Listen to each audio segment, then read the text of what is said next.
Friends, we have just completed the first read of second unit. Now we are going to complete to solve the comprehension exercise. Now you are instructed to open page number 14 of your textbook. There is comprehension. Now we are going to solve C1.3.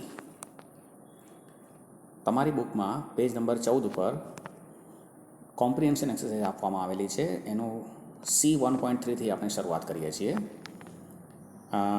It is advisable for you to take a pencil or pen in your hand, and I'm going to tell you everything about the sentences. You have to do the correction and write down in your textbook. તમારે pencil સાથે રાખવાની છે અને તમારી ટેક્સ્ટબુકની અંદર page number 14 ઉપર આપેલી C1.3 exercise છે, તેમાં જરૂરી સુધારાઓ તમે કરતા જશો. Now there is instruction C1.3. Write yes in the box if the statement is true. જો વાક્ય સાચું હોય તો તમારે બોક્સની અંદર યસ લખવાનું છે. Write no if it is false. જો વાક્ય ખોટું હોય તો તમારે એમાં નો લખવાનું છે. And then rewrite the correct sentence without changing the underlined parts. અને અંડરલાઇન પાર્ટમાં જરા પણ ફેરફાર કર્યા વિના તમારે એમાં કરેક્શન કરવાનું છે. હવે આમાં ક્યાંક ક્યાંક મિસપ્રિન્ટ થયેલું છે, એટલે તમારે અંડરલાઇન પાર્ટ હશે ત્યાં ક્યાંક કરેક્શન કરવાનું નહીં હોય, પણ અન્ય જગ્યાએ હશે એવું પણ આવશે. બરાબર, એ હું તમને પૂરી સૂચના આપતો જાઉં છું. અહીંયા એક એક્ઝામ્પલ આપેલું છે. હા, ફર્સ્ટ એક્ઝામ્પલ છે, Walt was a warm and heartless personality. Walt warm એટલે સ્નેહી, હાર્ટલેસ નિર્દય વ્યક્તિત્વ ધરાવતો. હવે અહીંયા વાંચીએ એટલે તરત જ આપણને ખબર પડે કે વોર્મ એન્ડ હાર્ટલેસ ના પણ વોર્મ એન્ડ કાઇન્ડ આવે. તો અહીંયા કાઇન્ડની અંડરલાઇન દોરેલી છે અને એને કરેક્ટ કરેલું છે. બરાબર. નાઉ sentence number 1.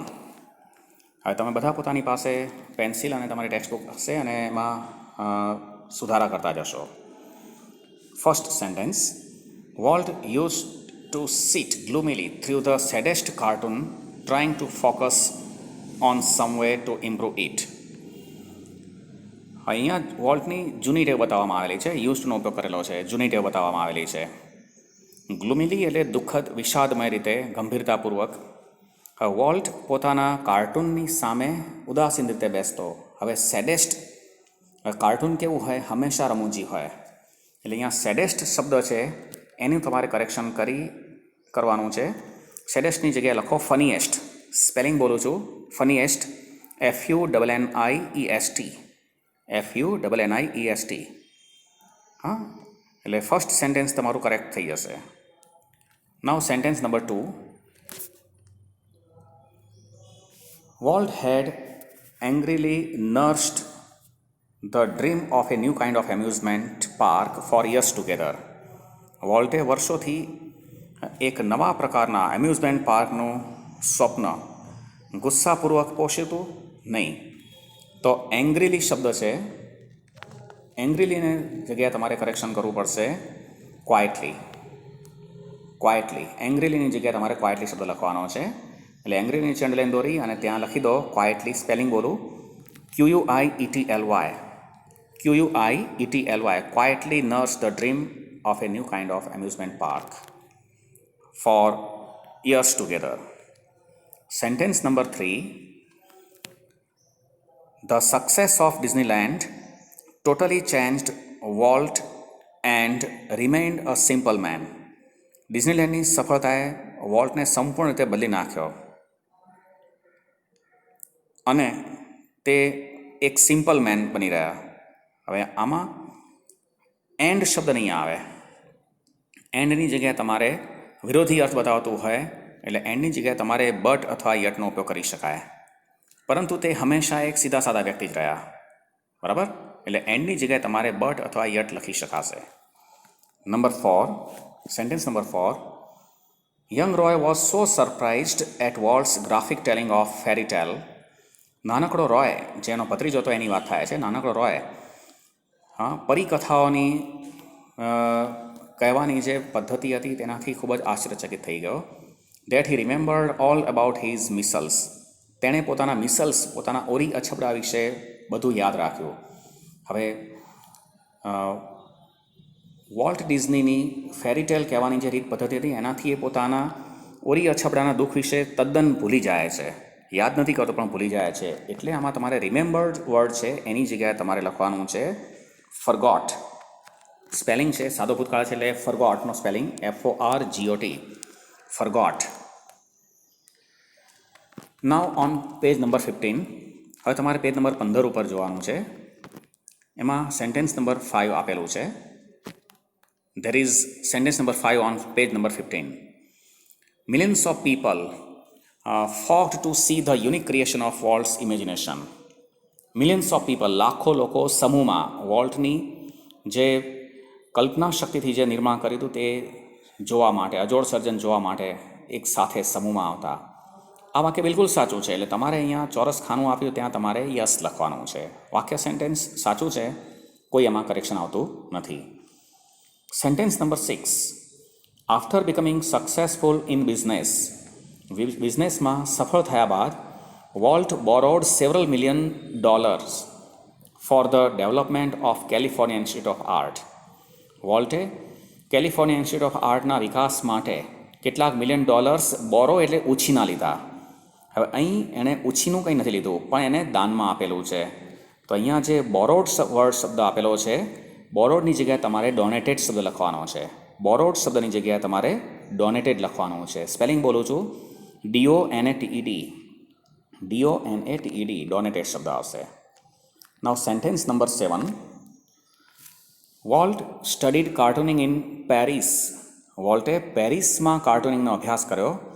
And started a little animated cartoon company in Kansas City. અને કાન્સાસ સિટીમાં નાનકડી કાર્ટૂન કંપનીની શરૂઆત કરી. હવે આપણે લેશનમાં જોઈ ગયા કે વોલ્ટે કાર્ટૂનિંગનો અભ્યાસ પેરિસમાં નહોતો કર્યો પણ શિકાગોમાં કર્યો હતો. એટલે અહીંયા તમારે પેરિસ શબ્દ આપ્યો છે એની જગ્યાએ શિકાગો શબ્દ લખવાનો છે. પેરિસની જગ્યાએ શિકાગો શબ્દ લખવાનો. સ્પેલિંગ બોલું છું, CHICAGO, પેરિસની જગ્યાએ Chicago. Okay. Now sentence number 8. Volt was only 15 years old. Volt માત્ર 15 વર્ષના હતા when he decided to try his luck in Hollywood. જ્યારે તેણે હોલિવૂડમાં પોતાનું નસીબ અજમાવવાનું નક્કી કર્યું. હવે એ સમયે જ્યારે હોલિવૂડમાં પોતે પ્રયત્ન કરવાનો વિચારેલો ત્યારે એની ઉંમર 15 વર્ષની નથી પણ ત્યારે એની ઉંમર 21 વર્ષની હતી. તો આમાં આપણે 15 yearsની જગ્યાએ 21 years લખવાનું છે. 15ની જગ્યાએ તમારે 21 લખવાનું છે. બરાબર. Volt was only 21 years old, એ રીતે આવશે.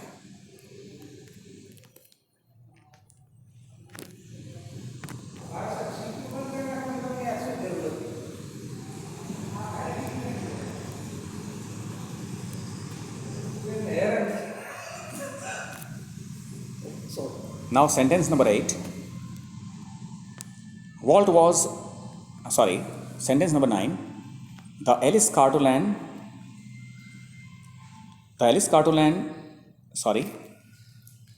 cartoons were not very successful. Alice cartoons બહુ સફળ ન રહ્યા. Walt started a new series called Oswald the Rabbit. તેથી વોલ્ટે ઓસ્વાલ્ડ ધ રેબિટ નામની નવી સિરીઝ શરૂ કરી. આ વાક્ય બિલકુલ સાચું છે. તો તમારે બાજુમાં ચોરસ ખાનામાં તમારે યસ લખવાનું આવશે. Sentence number 10. Even on the previous night of his death, મૃત્યુની આગળના દિવસની રાત્રિએ Walt was full of plans for the future. Walt ભવિષ્યની યોજનાઓ ધરાવતા હતા. આ સેન્ટેન્સ પણ બિલકુલ સાચું છે એટલે તમારે ચોરસ ખાનામાં યસ લખવાનું રહેશે, કોઈ કરેક્શન આવતું નથી. Now we are going to solve exercise number 1.4. Complete the sentences. હવે આપણે અધૂરા વાક્યો આપ્યા છે એ પૂરા કરવાના છીએ. રિયલમાં તો પેપર સ્ટાઇલ મુજબ આપણને ઓપ્શન આપેલા હશે પણ આપણે અહીં લેશન મુજબ અધૂરા જે સેન્ટેન્સ આપ્યા છે એને આપણે પૂરા કરવાના છીએ. આપણે વાક્યરચના બનાવવાની છે. In the paper you will be given 4 options in section number A. You will have to select right option and write down in your answer book. But here we are going to complete the sentences. Sentence number 1. હવે તમારે હાથમાં pencil રાખવાની છે અને જે sentence હું બોલું છું એ તમે તમારી ટેક્સ્ટ બુકમાં લખતા જજો. Walt is famous in the world for. Walt ખાલી જગ્યા માટે વિશ્વમાં જાણીતા હતા. હવે શેના માટે જાણીતા હતા? તો તેના ડિઝનીલેન્ડ માટે જાણીતા હતા, તેના મિકી માઉસ માટે જાણીતા હતા. બરાબર, તમે કોઈ પણ એક સેન્ટેન્સ બનાવી શકો છો. તો હું સેન્ટેન્સ બોલું છું, તમે લખતા જજો. વાક્ય સેન્ટેન્સ આપેલું છે તમારે. Volt is famous in the world for his creation of Mickey mouse. For his creation of Mickey mouse. Sentence number 2. To keep the rest of them busy for many years. બાકીના બધાને ઘણા વર્ષો સુધી વ્યસ્ત રાખવા માટે વોલ્ટ પછી blank આપેલું છે. તો તેની ટીમમાં રહેલા બાકીના બધા જ લોકોને ઘણા વર્ષો સુધી વ્યસ્ત રાખવા માટે વોલ્ટ ઘણા બધા પ્રોજેક્ટ પોતાની પાછળ મૂકીને ગયા હતા. તો તમારે ઇનકમ્પ્લીટ સેન્ટેન્સને કમ્પ્લીટ કરવાનું છે. લખજો. વોલ્ટ આપેલું છે. Volt has left. Volt has left many projects in progress. Walt left many projects in progress even after his death. Even after his death. Now sentence number 4. An old-fashioned train was one of the first attraction at Disneyland. એક જૂના પ્રકારની train ડિઝનીલેન્ડનું પ્રથમ આકર્ષણમાંનું એક હતું. Because કારણ કે, હવે અહીં તમને સેન્ટેન્સ અધૂરું આપેલું છે. એનું કારણ શું છે? તો કારણ કે વોલ્ટને બાળપણથી જ ટ્રેન પ્રત્યે વધારે સ્નેહ હતો. તો ઇનકમ્પ્લીટ સેન્ટેન્સ આપણે કમ્પ્લીટ કરીએ. Because Walt had a great love for trains from his childhood.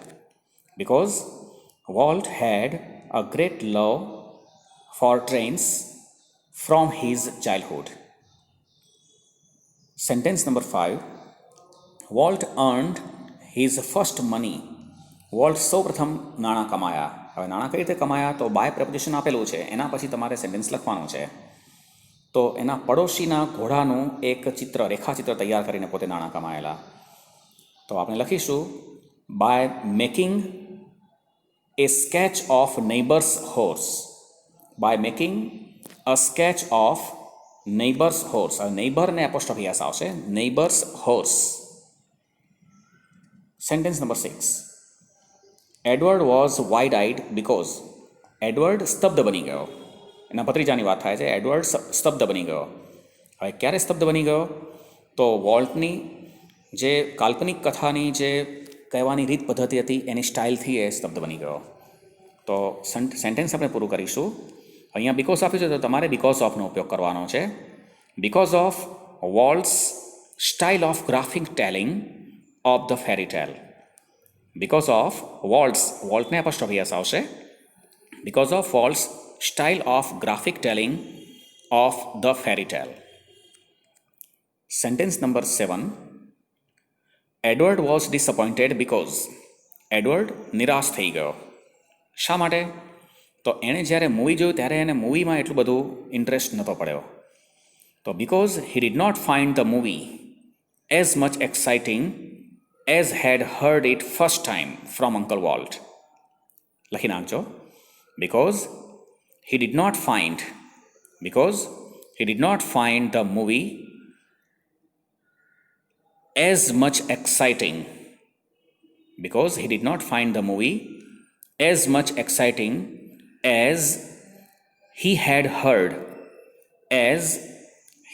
heard it first time from Uncle Walt.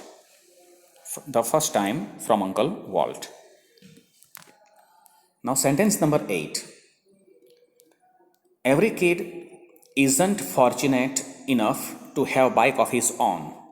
દરેક બાળક એટલું નસીબદાર નથી હોતું કે તે પોતાની બાઇકની માલિકી ધરાવતો હોય, પોતાનું બાઇક ધરાવતો હોય. સો તેથી હવે અહીંયા એક રીઝન આપવાનું છે. સો આપ્યું છે, એના પછી રીઝન આપવાનું છે. તેથી વોલ્ટે શું કરેલું? તો વોલ્ટે જે સ્ટોરી ટેલર હતા એની સ્પીચમાં એને ફેરફાર કરી નાખ્યો. એની સ્પીચમાં એને ફેરફાર કરાવ્યો, સુધારો કરાવડાવ્યો. તો તમે લખશો. સો આપેલું છે. So Walt made some corrections. So Walt made some corrections in the speech of the story man. So Walt made some corrections in the speech of the storyman.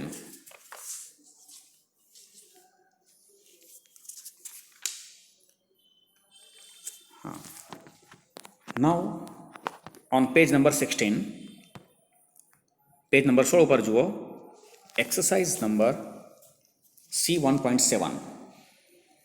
exercise number C1.7. હવે આપણે આ એક્ઝામમાં ઉપયોગી થાય તેવી exercise આપેલી છે. Tick mark the sentences or phrases nearest in meaning. કોઈ પણ સેન્ટેન્સ આપ્યા હોય કે શબ્દ સમૂહ જે સૌથી નજીકનો અર્થ ધરાવતા હોય એ તમારે ટિક કરવાના છે. 3 વિકલ્પ આપ્યા છે. There are 3 options and we have to select N option which is appropriate. જે વધારે યોગ્ય હોય એ વિકલ્પ આપણે પસંદ કરવાના છીએ. Sentence number 1. I half expect to encounter that gangly country boy figure.